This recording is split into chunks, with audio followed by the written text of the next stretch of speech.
Thank you for joining me at Become One in Christ on our Book of Mormon study. Today we are in 1 Nephi chapter 16. We will probably split this chapter up as well. The wicked take the truth to be hard. Lehi's sons marry the daughters of Ishmael. The Liahona guides their course in the wilderness. Messages from the Lord are written on the Liahona from time to time. Ishmael dies. His family murmurs because of afflictions, about 600 to 592 BC. And now it came to pass that after I, Nephi, had made an end of speaking to my brethren, behold, they said unto me, Thou hast declared unto us hard things, more than we are able to bear. And it came to pass that I said unto them, that I knew that I had spoken hard things against the wicked, according to the truth. And the righteous have I justified, and testified that they should be lifted up at the last day. Wherefore the guilty taketh the truth to be hard, for it cutteth them to the very center. And now, my brethren, if ye were righteous, and were willing to hearken to the truth, and give heed unto it, that ye might walk uprightly before God, then ye would not murmur because of the truth, and say, Thou speakest hard things against us. And it came to pass that I, Nephi, did exhort my brethren with all diligence to keep the commandments of the Lord. And it came to pass that they did humble themselves before the Lord, insomuch that I had joy and great hopes of them, that they would walk in the paths of righteousness. Now all these things were said and done, as my father dwelt in a tent in the valley, which he called Lemuel. I'm sure it was kind of hard for Nephi to say some of these things to his older brothers. Obviously, he has a history with them, and we go back to, I believe, 1 Nephi chapter 4 or 3, where they were beating Nephi because of the difficulty they were having in getting to Laban and getting the brass plates. And obviously all these other times where he's been tied up or other instances, they aren't the easiest people to have that relationship with, where he can tell them these things. And obviously he says, I'm telling you these hard things because the wicked take the truth to be hard. So he's kind of calling them out completely there.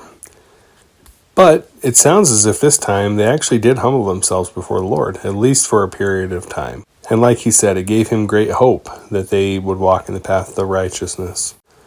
Back to verse 7.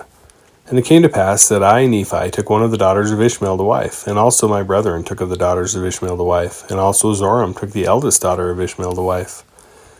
And thus my father had fulfilled all the commandments of the Lord, which had been given unto him. And also I, Nephi, had been blessed of the Lord exceedingly. And it came to pass that the voice of the Lord spake unto my father by night, and commanded him that on the morrow he should take his journey into the wilderness.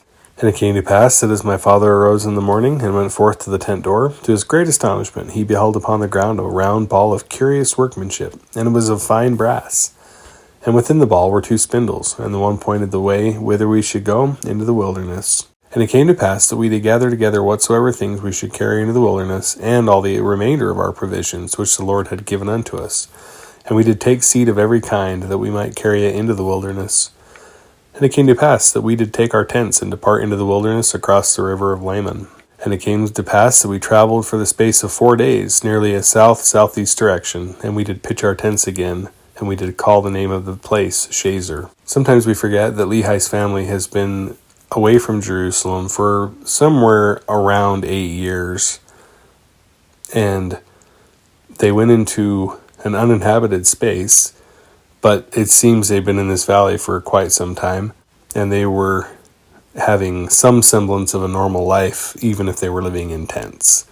I don't know how far removed their homes were from those same kind of conditions, but they had been able to at least stay still. But now they're actually traveling again, and so it says they went for 4 days. That would be, again, kind of a challenging situation where they are starting to move on. It's also interesting that he mentions how they took the daughters of Ishmael to wife, and we see that this is one of the ways that the Lord blessed them in that journey, to have family that they could have a spouse for each of their children. And Zoram. Back to verse 14. And it came to pass that we did take our bows and our arrows, and go forth into the wilderness to slay food for our families. And after we had slain food for our families, we did return again to our families in the wilderness, to the place of Shazer. And we did go forth again in the wilderness, following the same direction, keeping in the most fertile parts of the wilderness, which were in the borders near the Red Sea.